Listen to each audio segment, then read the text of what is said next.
نحمده ونصلي على رسوله نور الأولين والآخرين وعلى آله الطيبين الطاهرين وأصحابه الراشدين المهديين.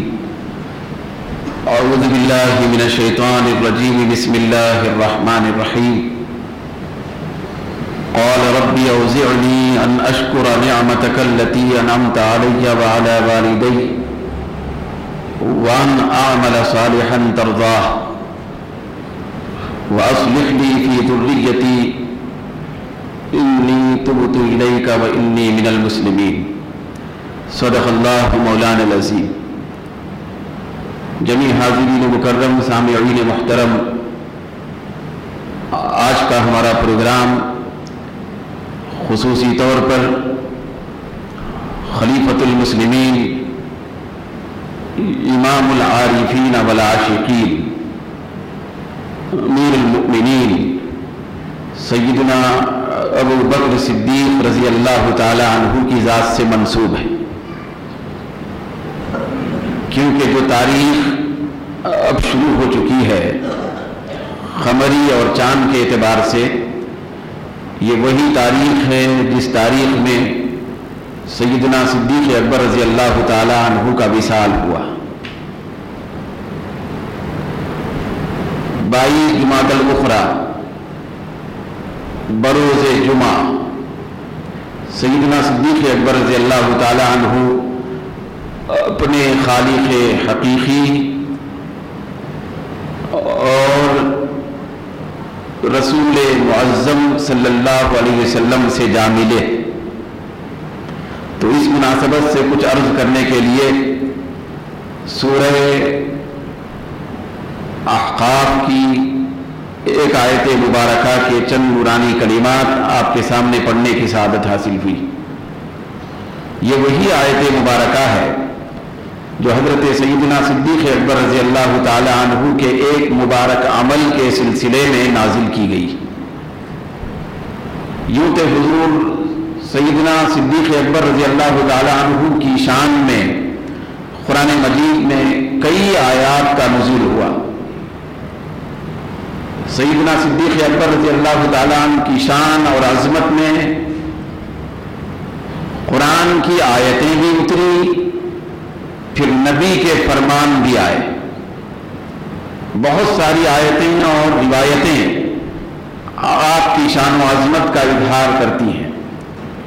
چنانچہ جو آیت مبارکہ کے نورانی کلمات آپ کے سامنے میں ابھی پڑھا ہوں، سب سے پہلے اس کا ترجمہ آپ کے سامنے پیش کیا جاتا ہے۔ اللہ تبارک و تعالی فرما رہا ہے کہ اس بندے نے عرض کیا کہ اے میرے پروردگار، تو میرے دل میں یہ بات ڈال دے، مجھے اس بات کی توفیق دے دے کہ میں تیری اس نعمت کا شکر کروں جو تو نے مجھ پر اور میرے والدین پر کیا ہے، اور اے پروردگار مجھے ایسی توفیق بھی دے کہ میں ایسا نیک عمل کروں جس سے تو خوش ہوتا ہے، اور اے رب ذوالجلال آئندہ میری ذریت اور میری اولاد میں بھی اصلاح کی برکت قائم فرما، صلاح عطا فرما۔ بے شک میں تیری طرف رجوع ہوتا ہوں اور بے شک میں گردن جھکانے والوں میں سے ہوں۔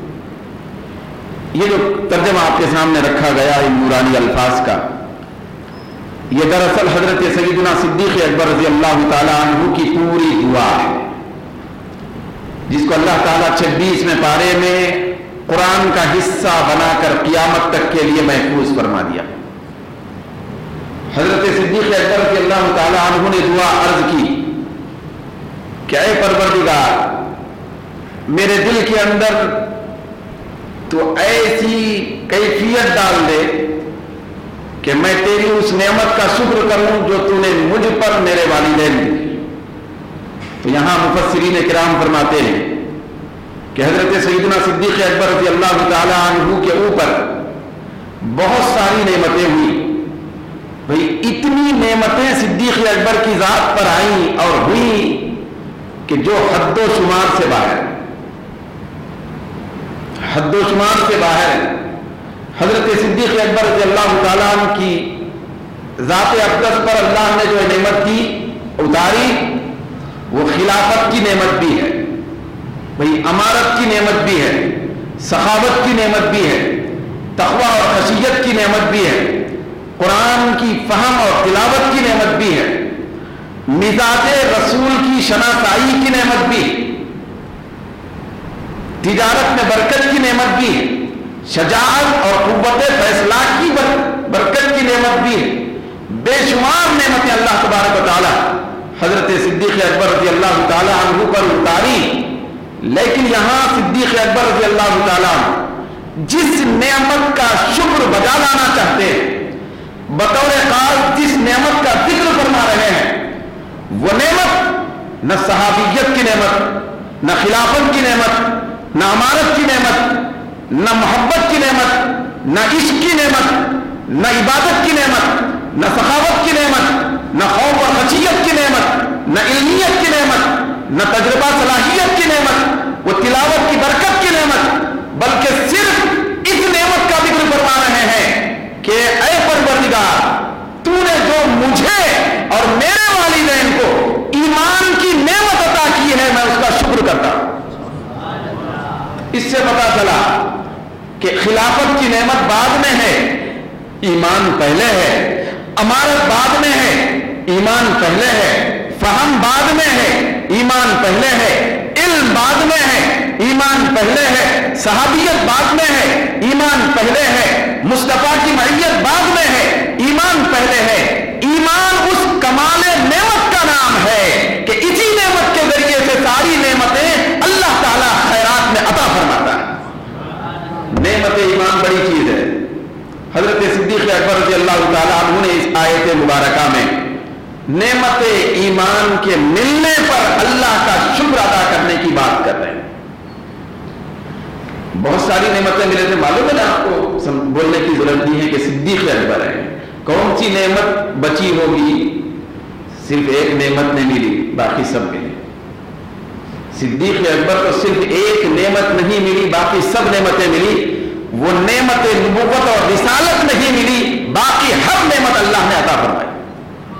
حضرت صدیق اکبر نبیوں کے بعد سب سے بڑا مرتبہ رکھنے والی شخصیت کہ ان کے مرتبے کو پہنچنا تو دور کی بات ہے، ان کے مرتبے کو فاروق اعظم سمجھ بھی نہیں سکے۔ کون؟ حضرت فاروق اعظم۔ جتنا اللہ نے ان کو سمجھایا، سمجھ عطا ہوئی، لیکن ان کے مرتبے کو سمجھ بھی نہیں سکے۔ تو وہ مقام ہے حضرت صدیق اکبر کا، تو ہزاروں لاکھوں نعمتوں سے سرفراز کیا گیا، لیکن صدیق اکبر رضی اللہ تعالیٰ عنہ جو ذکر کرتے ہیں، شکر کرتے ہیں، شکر کی بات کر رہے ہیں، تو وہ نعمت ایمان پر۔ تو اب بولیے کہ نعمت ایمان بہت بڑی دولت ہے، بہت بڑا منصب ہے، بہت بڑی ثروت اور سرمایہ ہے۔ حضرت صدیق اکبر رضی اللہ تعالیٰ عنہ کو وہ ایمان نصیب ہوا، پھر ایمان کا وہ کمال عطا کیا گیا جس کمال کے نیچے پورے صحابہ کی جماعت کھڑی ہوئی ہے، غوث و قطب کی جماعت کھڑی ہوئی ہے۔ حضرت صدیق اکبر رضی اللہ تعالیٰ عنہ کو اللہ رب العزت نے وہ ایمان کی دولت عطا فرمائی، وہ شرف عطا فرمایا۔ بطور خاص شکر ادا کرنے کی وجہ یہ ہے کہ حضرت سیدنا ابراہیم علیہ السلام کی جو ذریت ہوئی، سیدنا ابراہیم علیہ السلام، پورے نبیوں کی جماعت میں حضرت ابراہیم علیہ السلام کی جو ذریت ہے وہ بے مثال ہے۔ وہ اس اعتبار سے کہ 4 پشت تک، 4 پیڑھی تک حضرت ابراہیم علیہ السلام سے لے کر آگے پہنچنے تک ملا کر 4 پشت تک اللہ تبارک و تعالیٰ آپ کی اولاد نے اور آپ کو نبوت سے سرفراز فرمایا۔ ذرا سوچئے، حضرت ابراہیم علیہ السلام بھی نبی، پھر ان کے بیٹے حضرت اسحاق علیہ السلام نبی، پھر ان کے بیٹے حضرت یعقوب علیہ السلام نبی، پھر ان کے بیٹے حضرت یوسف علیہ السلام نبی۔ 4 پشت تک نبوت چلی۔ یہ اعزاز ہے بہت بڑا۔ جس طرح میدان نبوت میں 4 پشت تک حضرت ابراہیم علیہ السلام کے ساتھ ان کی اولاد کے اندر نبوت چلی، اسی طرح بنا تشبیہ و تمثیل میدان صحابیت میں 4 پشت تک صدیق اکبر کی اولاد میں صحابیت چلی۔ یہ اعزاز کسی صحابی کو نہیں ملا، کسی صحابی کو نہیں ملا۔ حضرت صدیق اکبر بھی صحابی، صدیق اکبر کے والد بھی صحابی، صدیق اکبر کے بیٹے بھی صحابی، صدیق اکبر کے پوتے بھی صحابی۔ یہ اعزاز صرف صدیق اکبر کو عطا ہوا۔ تو دوستو مطلب صحابیت کب ملتی ہے، کب صحابی بنتے ہیں؟ صحابی اس وقت بنتے ہیں جبکہ حالت ایمان میں مصطفیٰ سے ملاقات ہوئی، حضور سے ملاقات ہوئی ہو، تو وہ جب صحابیت ان کو عطا ہوتی ہے۔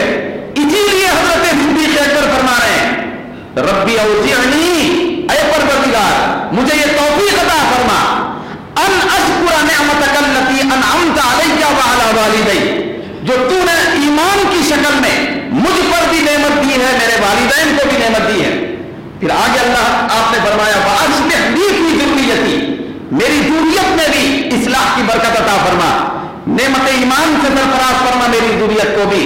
حضرت صدیق اکبر پاکیزہ زبان سے، صداقت والی زبان سے، سچائی والی زبان سے، ستھری زبان سے، دودھ سے زیادہ پاکیزہ زبان سے، میٹھی زبان سے جب یہ دعا کرتے ہیں، ادھر سے دعا نکلتی ہے، ادھر سے قبولیت مل جاتی ہے۔